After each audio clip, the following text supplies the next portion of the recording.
Welcome to the Drum Shuffle, a podcast offering insights, perspectives, and conversations for drummers. I'm your host, Jamie Eads.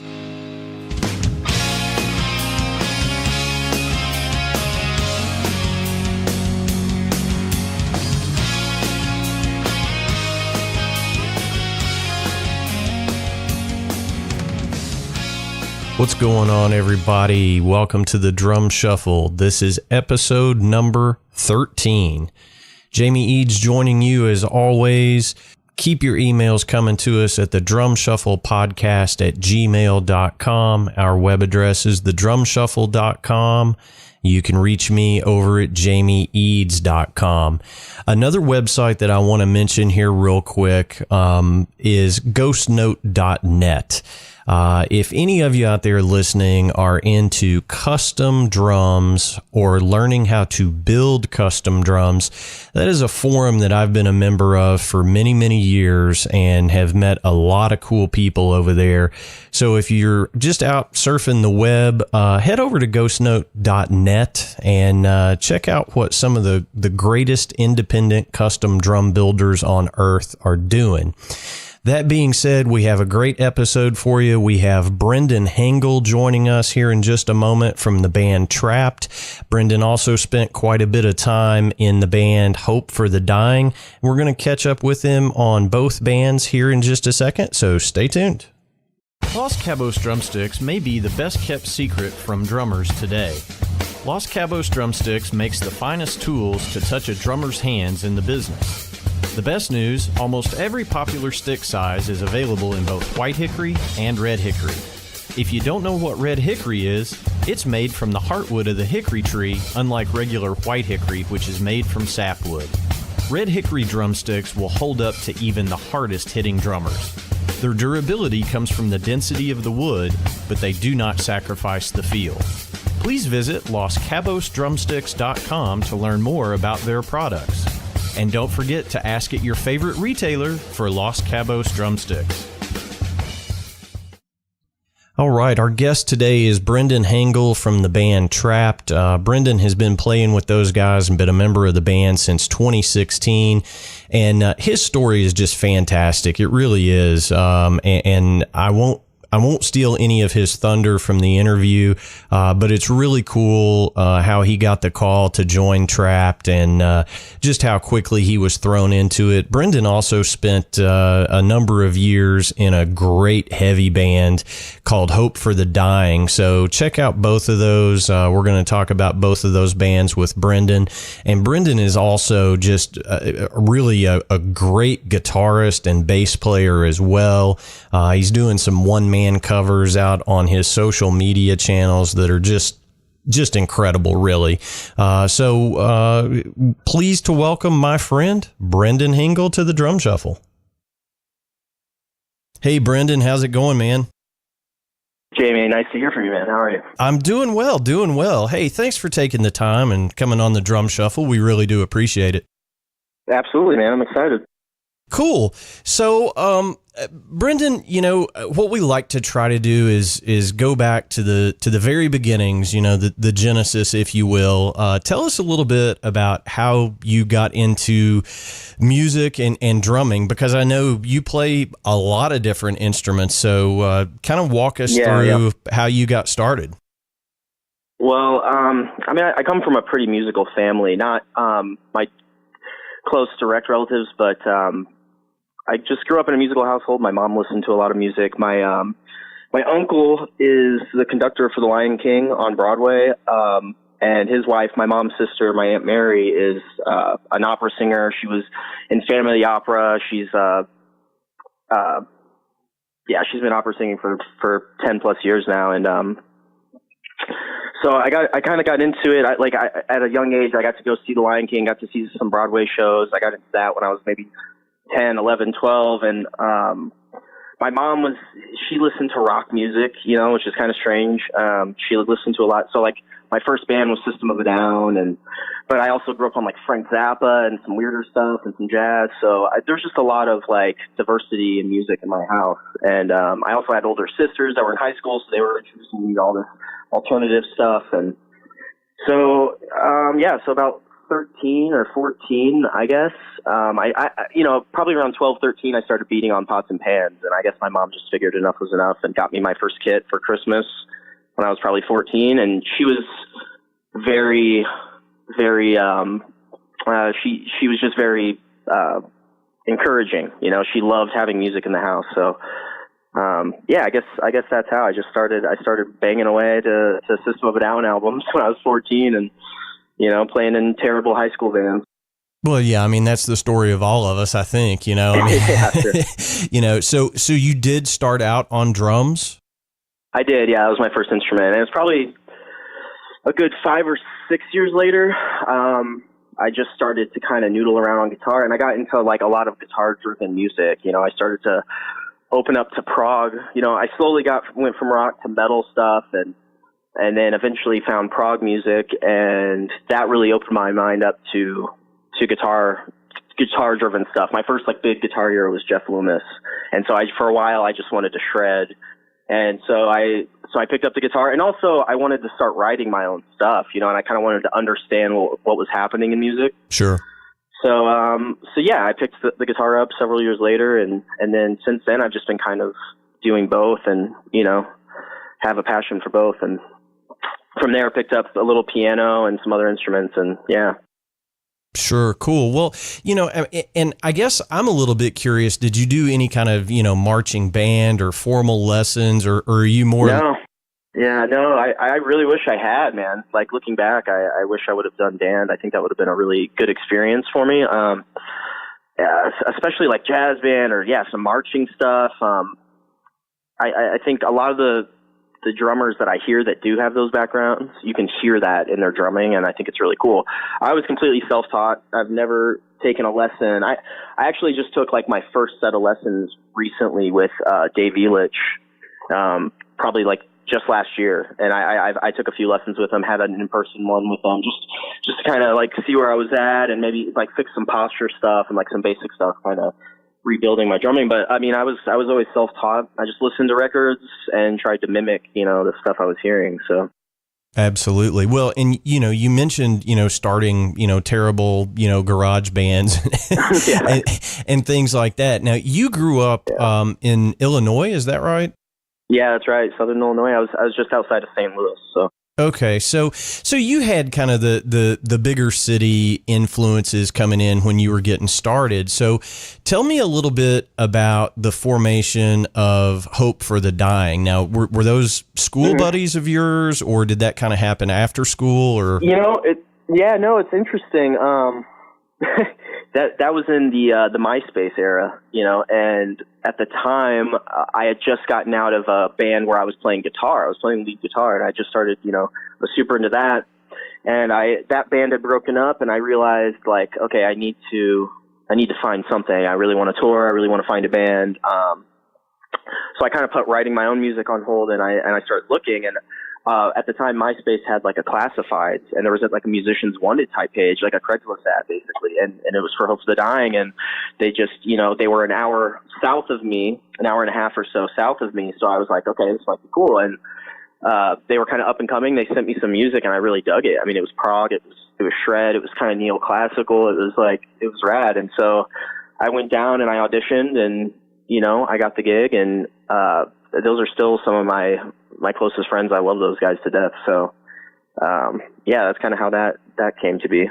Well, and it's for our listeners who don't know Hope for the Dying, it's really heavy music. It's especially the later stuff. It gets a little more tech death. It's prog. It's hard. Yeah, it's definitely heavy. Yeah, and the drumming really shines on those records. And you played bass on some of those records as well, correct? Yeah. I played some of the bass on some of the stuff, and I recorded guitars on the newest album that we have out. I wrote 2 of the songs on that album, so I tracked guitars on those as well. So. Okay, well, I mean, the records are really cool. I mean, it's heavy music. If you know if you if you're above the unleaded diet, if you like the full leaded rock, Yeah. It's worth checking out, and I mean, it's very orchestral as well. Our guitar player James Houseman, he writes full orchestra pieces, and a lot of like the albums basically are like one continuous like flow through. So you can listen to it and it sounds like a giant song, but there's lots of transitions with the orchestra, and yeah, it's cool music. I really enjoyed writing those albums and playing on those albums. It was a lot of fun. So. well, I mean, it's really good stuff, and you know, why don't you? Yeah, for sure.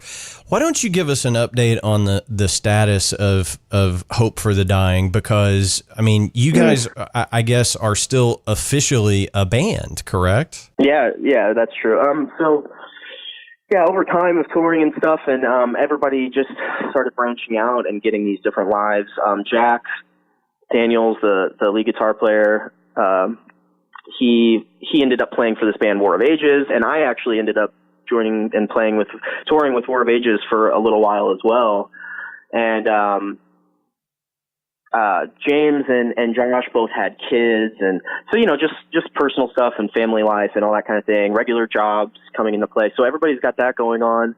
We're still, you know, technically with Face Down, and I think eventually we're basically just going to be a studio band, and we probably will put out more music, but I don't think we'll ever really tour unless, you know, if the opportunity comes up. And we've had some offers like to go to like Mexico and just play like a festival. You know, we may do some like one-offs and like festivals and stuff like that, but for the most part, it's just mainly going to be studio albums coming out. But you know, we're definitely still gonna write music because we love playing together. So. Absolutely. Well, that's good news for sure. You know, I mean, you say we probably won't tour unless the check is big enough, right? Well, maybe. Yeah, it's not even that. It's just if it was the right opportunity, you know. I mean, yeah. I don't think any of us expects to make money off of that, but we're passionate about the music. So I mean, if there was an opportunity, and you know, and maybe it was opening for the right band, you know, yeah, I think we would do that. Absolutely. Well, so let's kind of transition a little bit. Tell me about how the gig with Trapt came about. Did that kind of coincide with you playing in Hope for the Dying, or?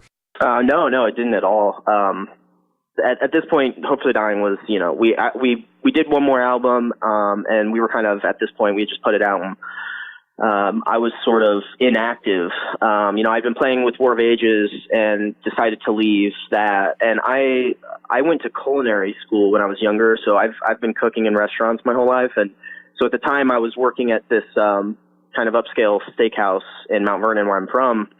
And I was cooking and, you know, still trying to get music off the ground. And that's sort of when I started recording my one-man cover videos on YouTube.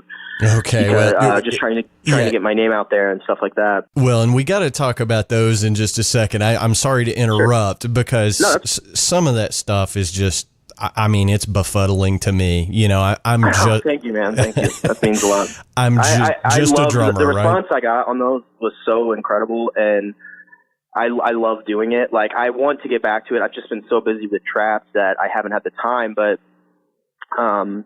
yeah, so I was working in a restaurant, and I was like, I got to do something. So I started doing these one-man covers. I was just practicing every day and working on my craft. And then the Trapt thing, honestly, it fell into my lap. I mean, everybody that I knew locally knew I was looking for something. And a good buddy of mine named Johnny Henke, I had played with him locally in the past, you know, in some of the smaller bands I've been in, and his band, they were called Audia. They recorded with Pete Sherrill, the bass player from Trapt, like 7 or 8 years ago, like a long time ago.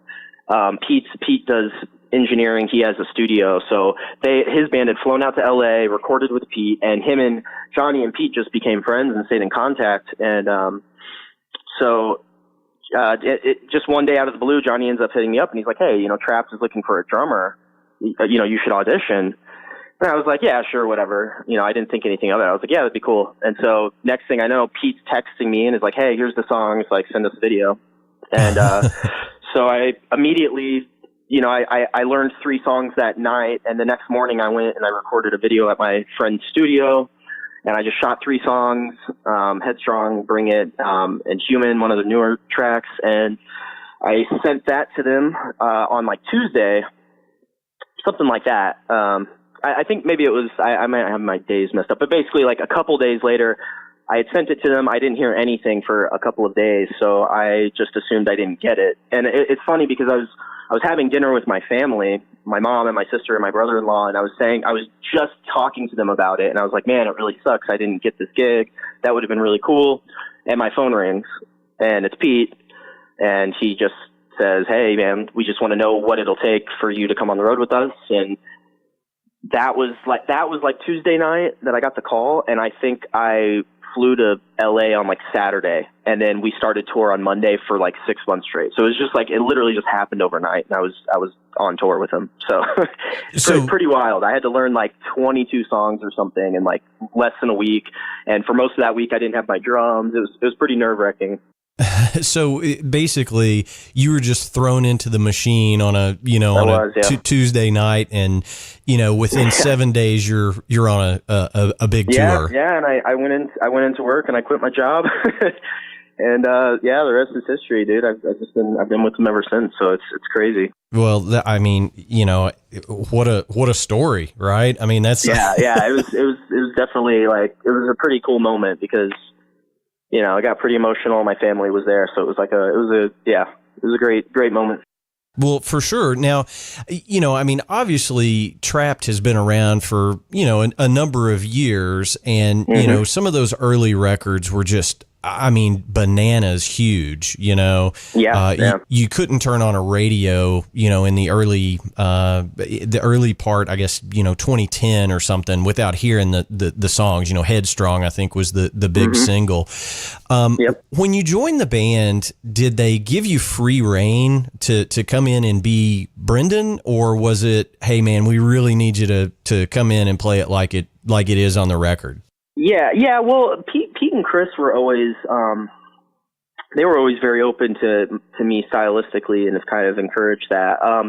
Their last drummer before me, Dylan, a freaking incredible drummer. That guy slays. And so he had already taken a lot of the parts from the old records and spiced them up in really cool ways. And he's a very creative drummer, and so a lot of the things I took what he did and adapted to my style, and having my metal background, I think I put more of that spin on it, but he had already kind of done some of that, so, and I think I did a little bit on top, so I kind of blend the two, but I also try to stick to the records as much as possible, because I think as a fan of music, I enjoy that. I do like seeing other people's interpretations of stuff, but I also I think you should only go so far, and then, but it needs to sound authentic to the record. So I kind of try to do a little of both. You know what I mean? Absolutely. Well, I mean, I know, I can speak from, personal experience. You go see one of your favorite bands and they have a new member and or a new drummer, especially for me, and I'm sitting there air drumming. You know what I'm saying? You're into you're into the show, and it's like, oh well, man, he didn't do that fill. Yeah, exactly. So and sometimes that can be devastating, and other times they can do something else that you're like, oh, whoa, that was cool, because that's new and different. So you just kind of have to ride that line, respectfully. I try to always respect the fact that fans are going to expect something, so. Absolutely. Well, and I know that, and it was 2016 or so, right? Or was it 2015 that you became a member of Trapt? So it's going on 3 years now. So I think it was 2016. I want to say. Okay, cool. Well, that sounds right. Right. Well, and I know that the last record that those guys put out is a little bit of a departure from their sound. So talk a little bit about the new record, and you guys have been out doing a lot of acoustic shows. So we have. Yeah. Tell us a little bit about that. I mean, here they've hired a guy like you that has all the chops in the world, and you're out on an acoustic tour. I mean, is that difficult? Yeah, it's a little weird. Yeah. So the newest album, DNA, that they put out, it's definitely a departure from their kind of classic sound. It's cool. I really enjoy DNA. I think it's one of my favorite albums, especially drumming wise. Dylan played on that record. And Dylan, I think the stuff he came up with, the parts were just incredible. There's a lot of really cool, unusual drumming in that. And so for me, it's really fun, especially live. It's so fun to play those songs like Castaway and all that. So I love that record. I think it sounds great. And it's definitely a little different, but I think it's heavy. It's cool. It's modern. But you know, the acoustic stuff kind of came about because, you know, Chris kind of started doing it on his own to sort of challenge himself. And, you know, then he asked me to join, and I've been playing cajon, and we have Pete come out occasionally, and, you know, so we have the bass going as well. And for him, it was a way to kind of give our more hardcore fans a stripped down acoustic experience and kind of see how the songs were written, you know, because I think you see like this full metal or hard rock show, and you see all this production and you hear all the, you know, the finished product, and you don't really get to kind of see the skeleton of how that came about. And that's sort of the idea with the acoustic tour, is to give some of the more hardcore fans, you know, a view of the songs that were written originally on acoustic, like just, you know, whatever, Chris jamming in his house with an acoustic and bringing that to a full band and how it became the song that you love, you know. So that's kind of how that came about. And yeah, we've been doing a lot of acoustic tours. We have one more that we're doing in May, and then we're going to start going back out full band. And I cannot wait because I'm missing playing a full drum kit bad. The cajon's cool, but yeah, I need to be on the full drums, and we need to do the rock show again. So that's coming soon. So. Well, and we'll certainly be looking for that. Now, you know, I'm in Central Kentucky, and we have a lot of listeners, and I know that you're in Nashville now. I am, yeah. So we've got a lot of listeners kind of between us, you know. Our listeners are kind of here in the Southeast, a great number of them anyway. And I know that I guess your next upcoming show is actually in Cincinnati. Which I think that's the first part of May or something like that. So yeah, it is May 3rd. Okay, yep. Cool. So we're going to try to get some folks that are here in our area. Get your tickets now, kids, and go see the Trapt acoustic show. Yeah, definitely. So is that show, the acoustic show, is it, you know, I'm envisioning it in my head as kind of like a storyteller's kind of thing. You know, here's how the song was written. Chris will give some background on the song and how it came to be and what the lyrics meant to him and how he wrote those things. So yeah, it's exactly like that, which is, it's pretty neat, you know. Well, that's got to be pretty cool for you know, longtime fans and hardcore fans of the band is to see it, you know, really stripped down. I always loved MTV Unplugged and, you know, all those different shows. Yeah, man. Yeah, so it's got to be a lot of fun. I know it's not a whole lot of fun playing cajon all night because, you know, it kills your back and it kills your hands, you know. Yeah, it's not fun. After, you know, the first week or so is pretty brutal, but then my hands heal and it's okay. I kind of get used to it, and I start to kind of soften up a little bit. For sure, it gets better. Yeah, but sure, it's not ideal for me. I think on this next run too, I'm probably going to start incorporating some different percussion elements. You know, maybe like whatever it may be, like some tambourine, some shakers, some like maybe play it with some brushes. Like just try to mix it up and have some different sounds, so it's not as one dimensional. So yeah, and I think that could be cool. That'll definitely make it more fun for me too. So yeah, for sure. Well, now, are you guys, while you're out, are you doing any writing for, you know, kind of the next record, or are you just? Yes, we are. Yeah. Okay, cool. Yeah. So we just recorded 2 songs. We have 2 songs that we feel really strongly about as singles that we're going to be pushing. So we recorded those earlier this year, I think in February or so. And let's see. So right now we're in the process of writing. I think we may have like 5 or 6 songs done. And Chris lives in Cincinnati, so I'm actually driving up there next week. I'm writing some stuff here at home as well. I'm going to go meet him, and we're going to sit down and try to knock out another 5 songs. So right after this acoustic tour is done, we plan on hopping into the studio and knocking out another full length to have out later this year. So excellent. Now, are you guys going to do the recording in Nashville, or have you chosen a studio yet? Well, like I said earlier, Pete has a studio called the Omen Room in California. It's in Orange County. So okay. that may be where we end up tracking the whole thing. I imagine pieces of it being kind of recorded everywhere. We'll probably do drums at the Omen Room. Chris may do vocals somewhere else, but I think generally speaking, it'll be at the Omen Room, and Pete will mix it. He's a great engineer. He's got a great ear. So, that's probably what'll happen is be most of it out there. Okay, cool. Well, and we mentioned earlier that you're in Nashville now. That's kind of a recent relocation for you. Is that right? Yeah. I've been here about 2 weeks. Oh wow! I literally Okay. 2 or 3 weeks now. I literally just moved in, and I'm still like getting my bearings here. I've made a lot of friends and touring over the years, so I do know some people here, but I'm starting to go out to like the local shows and meet some of the locals and trying to get a foothold in the scene and meet some locals. I'm also going to start playing local gigs here, solo acoustic stuff. I'll probably do some, fill-in shows and things like that. And I love it here. It's amazing to me. To me, this is the perfect city. It's not as big as LA. It feels like a small town, but it's a big city. The cost of living's not as high. It's a great music hub. I can't say enough good things about it. And so far I'm absolutely loving it.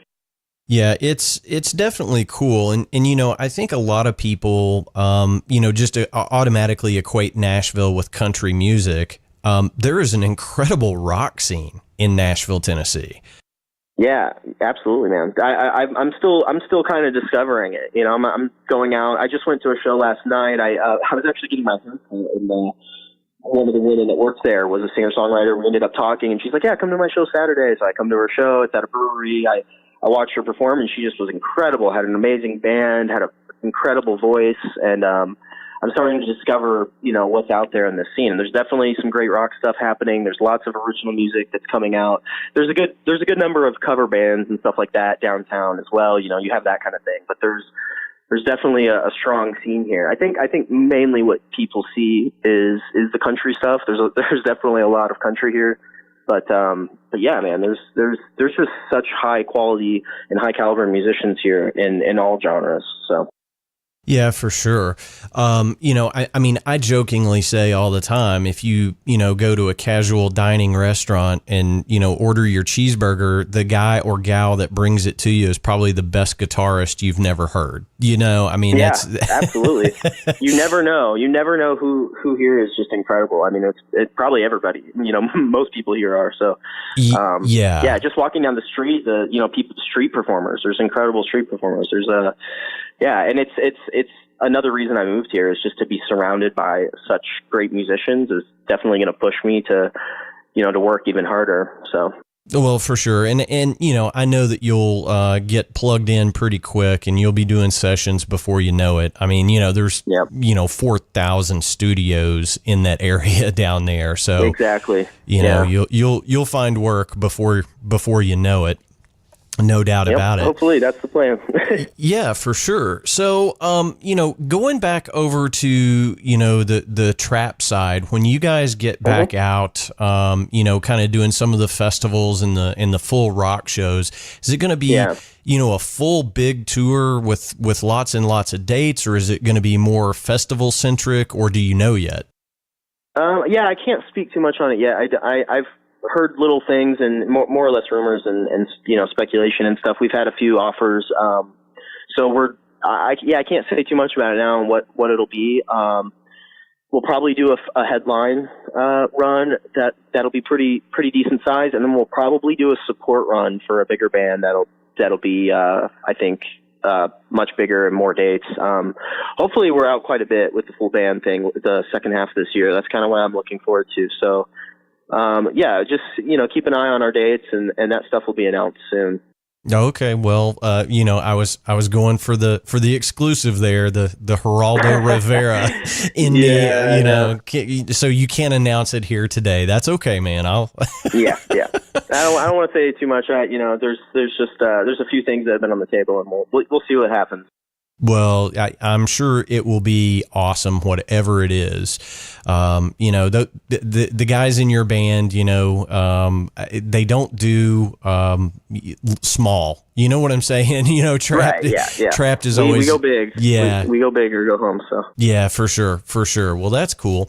Well, Brendan, you know, one of the things that we always try to do with all of our guests, you know, what I think is cool is, you know, you came from a small town in Illinois, and you know, it's just like such a cool story. And in efforts of full disclosure, you know, you and I kind of met through our connection at Vratum Drum Shoes, you know, which is great. So I always want to give a shout out to Thomas and Vratum.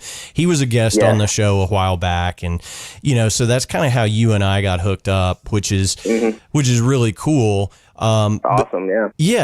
But you know, one of the things that we always try to ask everybody, you know, your story is so cool. You know, what advice would you give to, you know, our listeners out there, you know, how to get further in the business, you know, practice routines, whatever you want to touch on, but give us a good piece of advice. So I get that a lot from people like drummers and just people in general, fans. And people come up to me all the time and ask that. This is what I'll say every single time. I think it's just the best thing that I've learned. It's two things. I mean, A, practice your craft. If you want to do this for a living, don't half-ass anything and really give it your all, and set aside time, have a practice schedule, whatever it is, you know, even if it's an hour a day or less or whatever, you just have some discipline and sit down and practice your craft. Be good at your craft. You know, that's the first thing people want to know. But I think even bigger than that is be a good person and be a great person and be some, you know, because that in the end, I think that's what, you know, Johnny would have never called Pete and said, "Hey, I know this guy," if I wasn't a great guy, you know, just a nice guy and become friends with Johnny. So it's not just about like becoming friends because you're networking and trying to get ahead. It's just be a genuinely good person, and people will sense you know how genuine you're being, and that's the most important thing. It's, you know, building the friendships are more important to me than anything in this industry. So I would just say, be a great person. You know, don't get into talking bad about other bands. Like, don't get into that stuff. Just stick to yourself, be a good person, and practice your craft and be good at what you do. And if you do those things, people will know, they'll notice, and they'll talk about you, and they'll tell their, you know, when a gig comes up, they'll say, "Oh, I know this guy Brendan. Not only is he a great drummer, but he's just an awesome guy." So there you go. You're going to get that gig. So those are the two things: practice, be a good person. Yeah, and that's great advice, and it reflects and resonates on what a lot of our past guests have said. You know,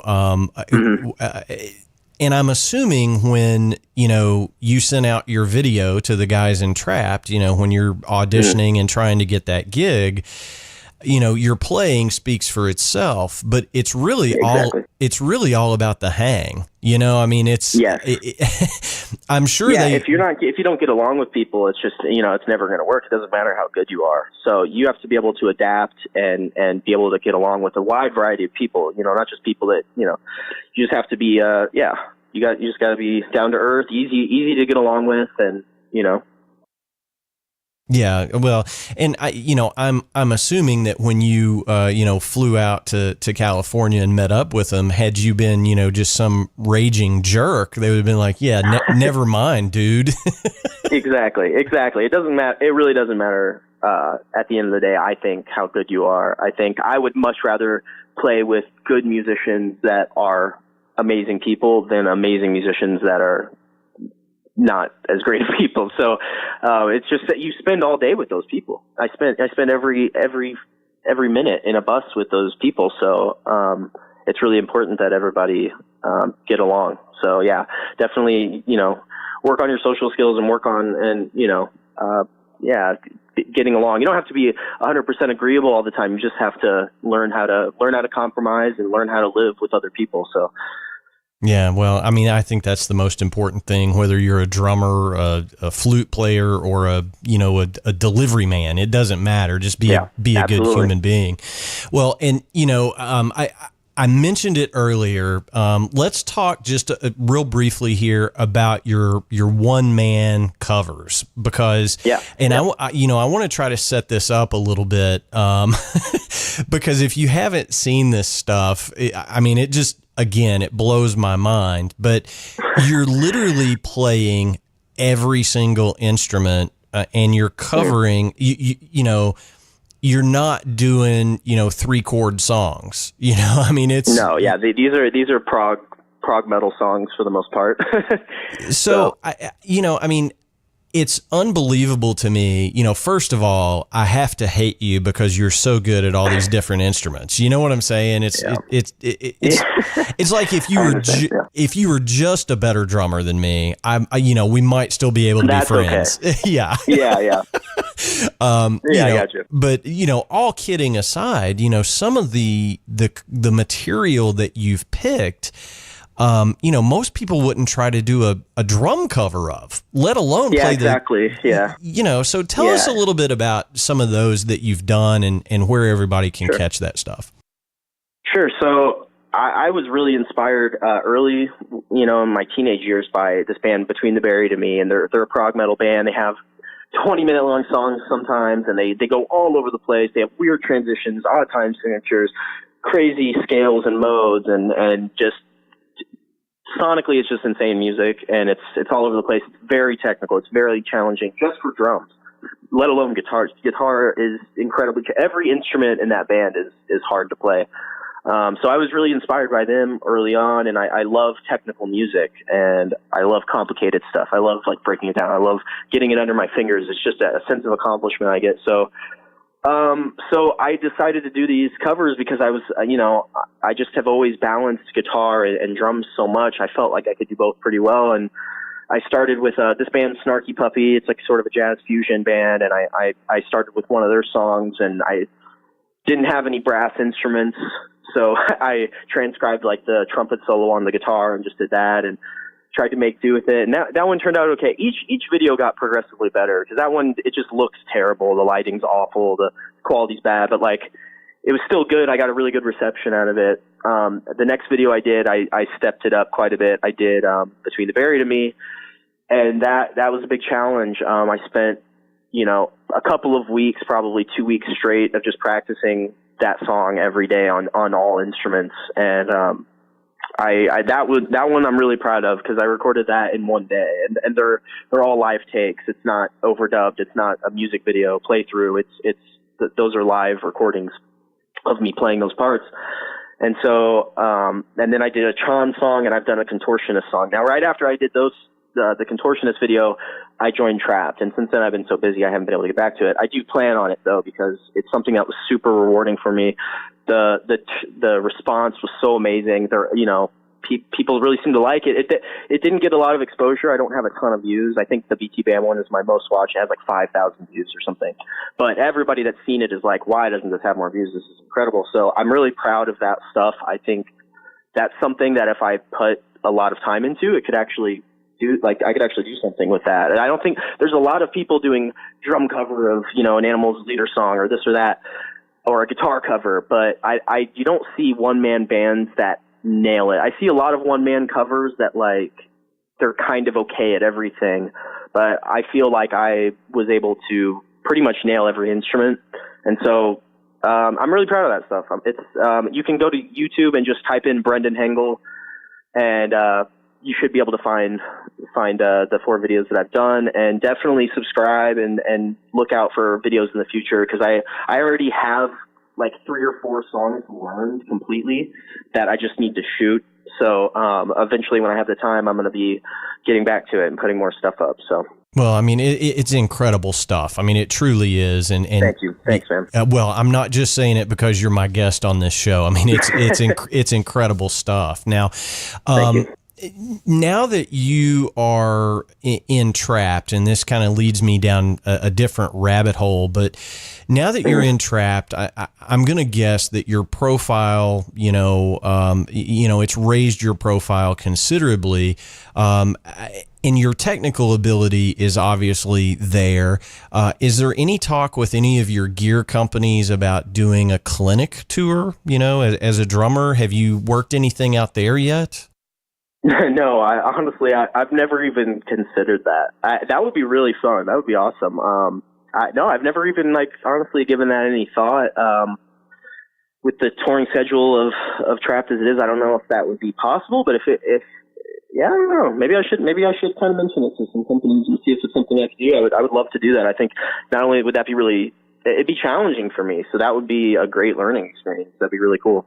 Yeah, well, I think the thing about clinics is it's you by yourself, and yeah, exactly. And what knowledge can you impart on the folks that come see your clinic? And, I honestly think that you would do well there. So, I had to ask the question, I'm trying to get a scoop on you, Brendan. That's what I'm trying to do. I would love to. I actually really enjoy teaching. I mean, I've given some lessons and stuff, but I have a passion for showing, people that are trying to learn. I love talking about drums. I love talking about, technical, things. And I love just, I love teaching. So it'd be something that would be really cool for me. I don't know. Maybe in the future, that's something that we can put together.